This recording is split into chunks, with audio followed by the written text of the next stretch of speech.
Is there a more delusional group of players and coaches than that group that resides out in Boulder, Colorado, coming out of Big 12 Media Days with Deion Sanders and the crew yesterday? Is that organization more delusional than any SEC fan base, than any SEC coaches, player combination?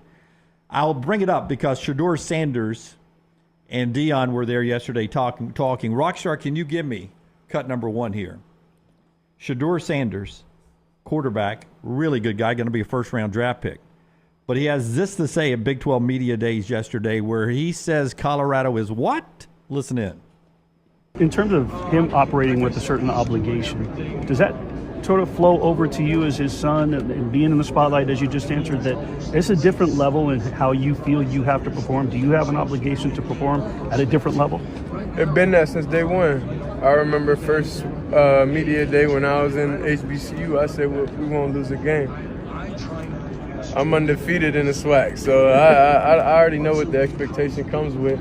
I know we're everybody's Super Bowl, so I'm really just, I always stay level-headed, stay grounded because I would never want to be that guy, look back, and not being able to take advantage of the moment that we have right now. You're right. We're everybody's Super Bowl? Shedeur is a great quarterback. We talked about this yesterday. Sacked 52 times, still had 27 touchdowns and only 3 interceptions. You might be undefeated in the SWAC. You're 1-8 in the Pac-12. That is true. And let's go back to September. And will always be. You never get to play another Pac-12 game. And I do think it was must-see TV last year. It was so much fun in September, that opening game, and we had Clyde on a couple of weeks ago, and he talked about how he really battled with Fox to make sure that they carried that game. But if they lose that 45-42 win, and then 2 weeks later they lose in double overtime to Colorado State instead of wins, we're talking about a 2-10 team. Yep. They still were 4-8.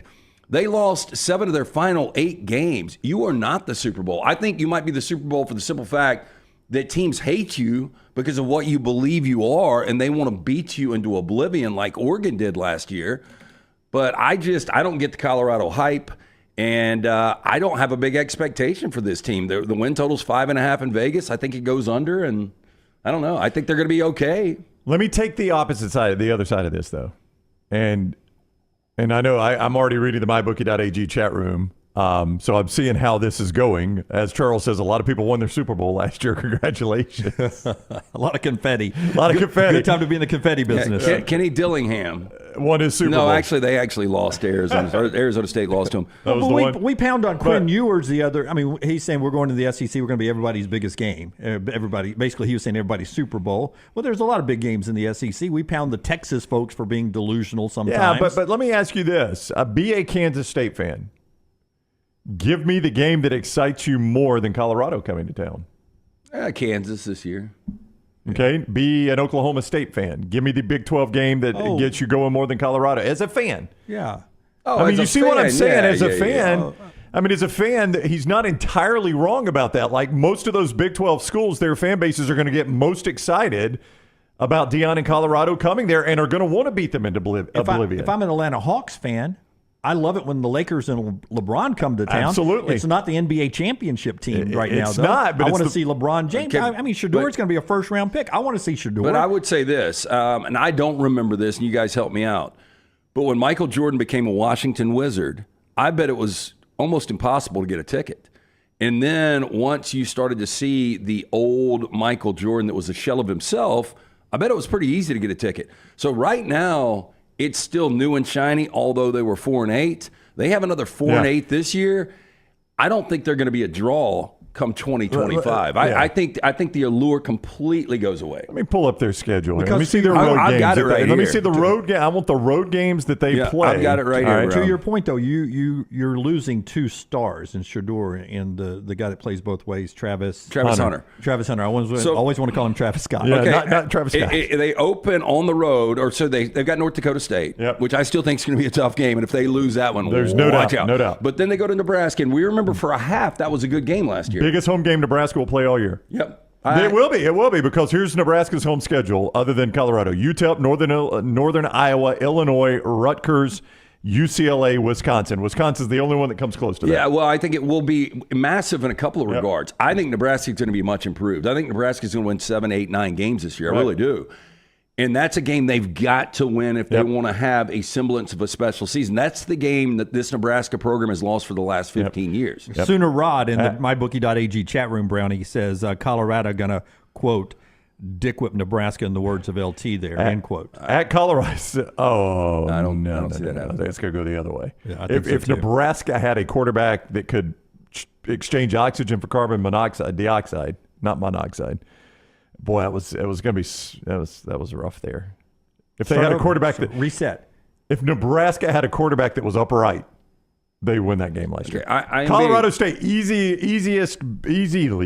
biggest home game Colorado State will play. I am being completely serious when I ask this question. Is there a better chance they start 1-6 or 6-1? Oh, better chance they start 1-6 than 6-1. Because you've got at Nebraska following North Dakota State, at Colorado State, which was a great game again, double overtime last year. Baylor, which a pivotal year for Dave Aranda, a team that we don't talk about at all. At Central Florida, where they're definitely going to be dogs, and they host Kansas State, where they're going to be a dog, and then they go to Arizona, where they're going to be a dog. Yeah, I'm just looking, and I'm with you on all that, Lance. I'm just looking at everybody where they play on the road. They are going to be the biggest game for that team, and it's across the board, except maybe Kansas, who I think gets Kansas State. No, they're at Kansas State. Even Kansas, yeah. I mean, they're going to be the biggest home game for every single team that they play on the road. So But is that entertainment, Brown, or is it Super Bowl? Does Shedeur mean that we're everybody's biggest game because everybody wants to beat us? Because we are a traveling show, man. Yeah, everyone wants to come watch us. They are. It's a traveling circus, and everybody wants to beat us because of that. I think he's embracing that. I don't think they're going to be any good. I think Shedeur Sanders thinks he does. I hope he thinks he does. I hope he thinks they're going to be good. He's their quarterback. I was on with our friend Connor Ruggieri yesterday, and Connor was like, I remember about a month ago, and I've been thinking about this since when I came on y'all's show, and you asked me the question, better chance, or who's got the most regular season wins, Vanderbilt or Colorado? And he said, I laughed at you. And I've gone back and I've looked at this, and the more I look at it, Vanderbilt might have more regular season wins. Now, it's interesting because you talk to some Joel Klatts of the world, some people that think Colorado is going to be much better this year. But when I look at the schedule, I think the Big 12 is really going to be improved, and I think it could be a disaster for Colorado. Yeah, I mean, I don't think they're going to be very good, but I do think as I look at their road schedule, anytime they go on the road, it's going to be the biggest game that stadium has hosted all year. Biggest draw, yes. Yeah. So that's Shedeur Sanders. Maybe I was wrong calling it delusional. Brown makes a point that them being a ticket draw, that maybe they are the Super Bowl. I was thinking more in championship terms, big game, more like when Georgia or Ohio State, old school Alabama, probably still Alabama a little bit, roll into town. It's a pretty big game for everybody. For a media draw, Brown makes a good point on Colorado there. Can you imagine the flip side, though, if Shedeur is a Heisman finalist and they win a lot of tight games and the offense is incredible and they were to win the Big 12? Oh. Yeah, no, it'd be incredible. Ratings boom because people are going to love them or hate them 100%. But the thing about the Big 12 is you don't have that team. You just mentioned Texas and Georgia. Who is that team in the Big 12? There isn't one. You can't figure it out. There's no Texas and Georgia. I mean, we talked about it yesterday. There's no reason Oklahoma State shouldn't be the alpha of the league, but that's not going to elicit the same reaction as a Texas coming to town.